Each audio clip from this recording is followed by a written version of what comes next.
শুভ সকাল বন্ধুরা, তোমরা সবাই কেমন আছো? আশা করছি ভালো আছো, সুস্থ আছো। আর আমরাও কিন্তু খুব ভালো আছি। এই দেখো, আমি আজকে সকালে সবজি বাজারে গেছিলাম একটু। ঘরে একটাও সবজি ছিল না তো, তার জন্য। তো ওখান থেকে আমি তেজপাতা নিয়ে এসেছি। ঘরে একটাও তেজপাতা ছিল না, জানো তো। তার জন্য ভাবলাম দুটো প্যাকেট নিয়ে যাই, 10 টাকা করে প্যাকেট। তাই দুটো নিয়ে এসেছি। পরে আমার বর কিন্তু বেশি করে নিয়ে আসবে বাজার থেকে, কারণ আমি এসব জিনিস একেবারে বেশি করে নিয়ে এসে তারপর কিন্তু শুকিয়ে রাখি। আর এখানে দেখো, নিয়ে এসেছি বিলেতি ধনেপাতা, যেটা আমার খুব পছন্দের। আর এটা থাকলে কি হয় বলো তো, সবজি রান্না করলে তার মধ্যে একটু ধনেপাতা দিলে কিন্তু ভালো লাগে। ধনেপাতা বাটা খেতেও কিন্তু খুব ভালো লাগে, তাই না? জিনিসপত্রের এত দাম বেড়ে গেছে, তোমাদেরকে কি বলবো। এই যে লঙ্কাগুলো দেখতে পাচ্ছ, এখানে কিন্তু 40 টাকার লঙ্কা, আর এখানে আদা হচ্ছে 50 টাকার। আর ধনে পাতাগুলো যে আছে সেগুলো কিন্তু 40 টাকার নিয়ে এসেছি 2 মুঠি। আর কাঁঠাল দানাগুলো দেখো প্রচণ্ড খারাপ হয়ে গেছে, তো ফেলে দেব। আর এই দেখো, ঢেঁকি শাকটা পুরো খারাপ হয়ে গেছে। এখন না, শাক ঘরে রাখলে ভালো থাকে না, তো এটাকেও বানাতে পারবো না। এটা হলো খুঁড়ে শাক, আমাদের এখানে বলে এটা নাকি গোবর শাক। তো বিস্কুটের সাথে এই বাটিটা ফ্রি দিয়েছে, তো আজকে খুঁড়ে শাকটাই বানাবো। আর এই যে ধনে পাতাটা আছে সেটাকে কিন্তু এখন জল দিয়ে ধুয়ে নেব।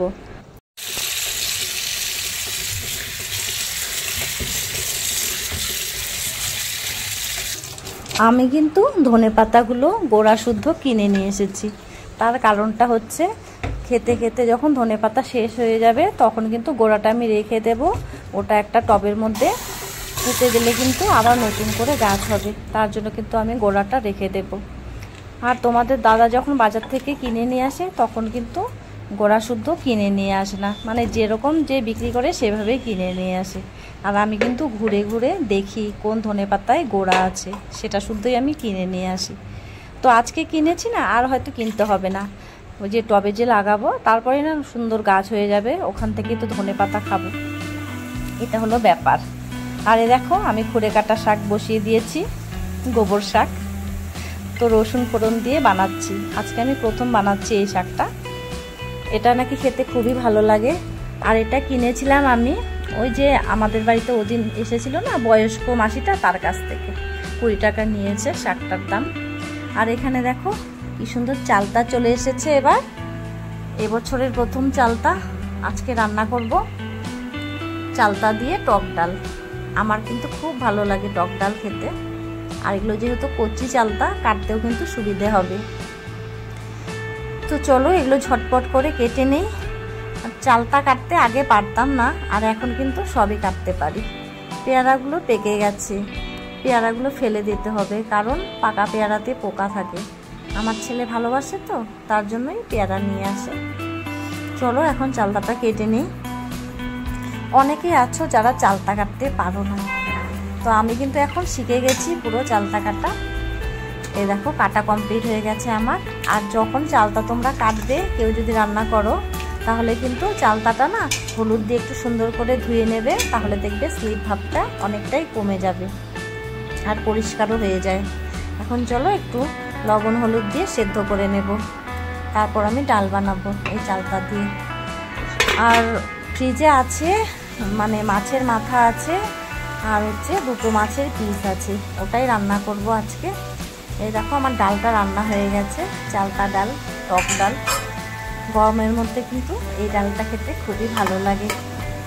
তো ময়ূকের বাবার জন্য দেখো খাবার আমি বেড়ে নিচ্ছি। ডালটা যেহেতু আগে হয়ে গেছে, তার জন্য কিন্তু বেড়ে নিলাম। আর এখানে দেখো আমি মাছের মাথা দিয়ে মুড়ি ঘন্ট বানাবো। আর 2 পিসের মতো মাছ আছে, তো ওটা হচ্ছে ময়ূক খাবে, তার জন্য আবার আলাদা করে বানাবো। মুড়ি ঘন্টর সাথে একবারেই বানিয়ে ফেলবো। জানো তো, আমার ছেলে না মুড়ি ঘন্ট একদম পছন্দ করে না খেতে, তাইও খায় না। আজকে আমি বানাচ্ছি, মানে 4 পিস আলু দিয়ে মাছের ঝোলটা বানাবো। সেটা কিন্তু দেখি ময়ূর খায় কিনা, একবারে তো বানাচ্ছি, জানি না ও গন্ধ পাবে কিনা, কারণ মুড়ি ঘন্টের গন্ধ ও ভালো পায় না। আর আমার এটা কিন্তু খুবই প্রিয় খাবার। তো একেবারে ঝোল টোল দিয়ে বানিয়ে নেব, তারপরে কিন্তু 2টো মাছ আর আলু দিয়ে আলাদা করে নেব, তোমরা দেখতেই পারবে। ময়ূর যেন বুঝতে না পারে যে আমি এভাবে রান্না করেছি। আর কালকের তরকারি আছে, বাসি তরকারি, ওটা দিয়ে খেয়ে নেব, আর কিছু বানাবো না বন্ধুরা। গরমও লাগছে, আর গ্যাসের কাছে কিন্তু বেশিক্ষণ থাকা যায় না, গরম লেগে যায়। তাই ভাবি মানুষ কিভাবে আগের দিনে মানুষ রান্না করতো, তাও আবার উনানে। যদিও আমরাও রান্না করেছি, এখনও রান্না করি। এই দেখো আমার রেডি হয়ে গেছে মুড়িঘণ্ট আর হচ্ছে মাছের ঝোল। মানে যখন মুড়িঘণ্টটা বানাচ্ছিলাম তখন কিন্তু ওটার মধ্যে একটু জল বেশি দিয়েছি, তার ফলে হচ্ছে ঝোল রেখে দিয়েছি ময়ূকের জন্য এক্সট্রা করে। তারপর কিন্তু এটাকে আর একটু সুন্দর করে ঘন করে বানিয়েছি। একটু পরে তো আরও ঘন হয়ে যাবে, কারণ গরম গরম একটু পাতলা থাকে, তারপর তো একটু মাখো মাখো হয়। এখানে ময়ূকের বাবারটা বেড়ে নেওয়া হয়ে গেল আমার। টিফিন আজকে বাড়িতে আসবে না খেতে, তার জন্য টিফিন বেড়ে নিলাম। দেখো বন্ধুরা, আমি কি সুন্দর করে দুটো আইটেম বানালাম, তাও আবার একবারে। মাছের ঝোলও হয়ে গেল, আবার মুড়িঘণ্টও হয়ে গেল। আমার ছেলে যেন বুঝতে না পারে সেটাই খালি ভাবছি। তারপর যখন ওকে আমি খেতে দিয়েছিলাম, তারপর কিন্তু একটুকু বুঝতে পারিনি আমি মুড়িঘণ্টর সাথে একবারে বানিয়ে নিয়েছি। আর মুড়িঘণ্ট দেখলেই আমার মায়ের কথা খুব মনে পড়ে, কারণ আমার মায়ের হাতের মুড়িঘণ্ট না খুব ভালো হয় খেতে, দারুণ লাগে, মানে একদম কি বলবো, লাজবাব। আর এখন দেখো সন্ধেবেলায় ময়ূক কী করছে বলো তো, ও না ব্যানানা শেক বানাবে, তার জন্য ও নিজেই দেখো রেডি করে নিচ্ছে। তো আমি একটু রেস্ট করছিলাম, তাই আমি বলছিলাম এখন আমি বানাবো না, কিন্তু ও দেখো বলছে নিজের থেকেই। চলো তাহলে কিভাবে আমার ছেলে ব্যানানা শেক বানায় সেটা একটু দেখে নিই, আমরাও একটু শিখি। আগে তো কোনোদিন আমরা এভাবে বানিয়ে খেতাম না। দেখো দুধটা গরম করে নিয়েছে অল্প, তো এখন দেওয়ার সময় একটু ঠান্ডা ঠান্ডা হয়ে গেছে, কারণ মিক্সিতে পেস্ট করবে তো গরমটা তো দেওয়া যাবে না। তো এখানে দেখো কলাগুলো সুন্দর করে ছোট ছোট করে পিস করে নিয়েছে, তার মধ্যে দুধ দিয়ে দিল, আর এখানে কিন্তু বাটারও দিয়ে দিচ্ছে। জানি না কি হবে এটা খেতে, চিনিও দিয়েছে। এখনও নিজেই মিক্সিতে কিন্তু পেস্ট করে নেবে। তো দেখি কেমন হয়েছে ভেতরেরটা। খুব পাকা হয়ে গেছে আমার ছেলেটা, সব জিনিস নিজেই করতে চায়। এই দেখো বাটারটা গলেই নি, চিনি নাকি কম হয়ে গেছে, আবার দেখো চিনি নিয়ে এলো। কি আর করার আছে, দেখতে হলো, তাই ভাবলাম একটু ভিডিও করে রাখি। যখন বড় হবি তুই তখন এটা দেখবি, ছোটবেলায় কি কি করতিস। এটাই বলছিলাম আমি আমার ছেলেকে। ব্যানানা শেক কমপ্লিট হয়ে গেল বানানো। এখন দেখো নিজেই গ্লাসটা নিয়ে এসেছে, আবার নিজেই রেডি করে নিল। খেয়ে খেয়ে বলছে দারুণ নাকি টেস্টি হয়েছে। আমাকে দিতে চাইলো, আমি আর খেলাম না। এখন দেখো একটা কাঁঠাল ছিল, সেটাই আমি চেলে নেব। তো এবছর আর কাঁঠালের বড়া খাওয়া হয়নি, তো তাই আজকে ভাবলাম এটাকে দিয়ে আমি কাঁঠালের বড়া করে ফেলবো। কাঁঠালের বড়া খেতে কিন্তু খুবই ভালো লাগে, আর আমার খুবই প্রিয় কাঁঠালের বড়া, আমার ছেলেও ভালোবাসে। তো ওটাই বানিয়ে নেব। অর্ধেকটা চেলে রাখবো, সেটা হচ্ছে ময়ূকের বাবা মুড়ি দিয়ে খাবে, আর আমি কাঁঠালের বড়া বানাবো। মুড়ি আনতে বলেছি, ওটা দিয়েই খেয়ে নেব। এই দেখো কাঁঠাল দানাগুলো কত সুন্দর লাগছে, আর সাইজগুলো কিন্তু খুবই ভালো। আগে যে দেখেছিলাম সেগুলো তো খারাপ হয়ে গেছে, ওগুলো ফেলে দেব, আর এগুলো কিন্তু আমি শুকিয়ে রাখবো। আর কাঁঠালের দানা না আমার ধরতে খুবই ভালো লাগে, স্লিপ স্লিপ হয় তো, ধোয়ার পরে কিন্তু খুব ভাল লাগে ধরতে। তো এগুলোকেই এখন ব্যালকনিতে শুকোতে দিয়ে দেব। রাত হয়ে গেছে, বাইরেই থাকবে, দুদিন পরে নিয়ে আসবো ঘরে।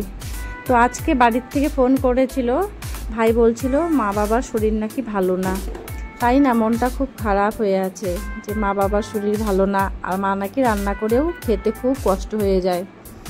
মানে 1 বছর হয়ে গেল আমার মার একটা মানে অসুখ হয়েছে, তাতে কিন্তু এই অসুখটার ওষুধটাই হলো যে তাকে রেস্ট করতে হবে।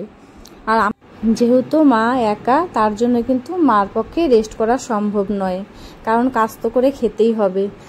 কাঁঠালের যে মাঝখানের সেটা আর কি নামটা আমি ভুলে গেছি, ওটাকে ধরে আমি যে তোমাদেরকে দেখালাম, ওটা কিন্তু অনেকেই আছে দেখি ওটাকে খায়, জানি না কিভাবে খায়, অনেককেই দেখেছি আমি। এটা কিন্তু রোদে শুকিয়ে রাখে, তারপর কিন্তু খায়, আর আমরা কিন্তু ওটাকে ফেলে দেই। এই দেখো মুড়ি নিয়ে এসেছে ময়ূকের বাবা, এগুলো চলো এখন ব্যালকনিতে দিয়ে দেব শুকোতে। তো তো মায়ের শরীর ভালো না, মা তো একা, রান্না তো করতেই হবে, কিছু করার নেই। পাশে যেহেতু দিদি আছে তাই দিদি নাকি রান্না বান্না করে দিচ্ছে মাকে।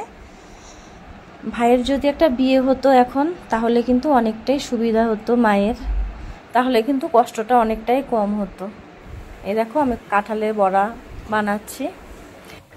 আমার বাড়িটা যদি সামনে থাকতো তাহলে কিন্তু আমিও গিয়ে মাকে হয়তো রান্না করে হেল্প করে দিতাম, কারণ আমার পক্ষে অত দূরে যাওয়া তো সম্ভব না। তার জন্য দিদি পাশে আছে, কারণ আমার দিদির বিয়ে হয়েছে জটেশ্বরে আর আমাদের বাড়ি জটেশ্বরে, তার জন্য কিন্তু দিদি অনেকটাই হেল্প করে দিচ্ছে। তো ভাইয়েরও বিয়ের কথা চলছে, যদি এর মধ্যেই হয়ে যায় তাহলে তো মার অনেকটাই সুবিধা হয়ে যাবে। আর আমার বদ্দির বাড়িও তো একটু দূরে, মানে শিলিগুড়িতে, তার জন্য কিন্তু দিদিও আসতে পারবে না। দিদিও একা তো, তার জন্য খুবই অসুবিধা হচ্ছে আমাদের বাড়িতে। জানি না কি হবে, ভাইয়ের বিয়েটা হয়ে গেলেই একটু শান্তি হয়ে যাবে। তো এখনকার মতো টাটা।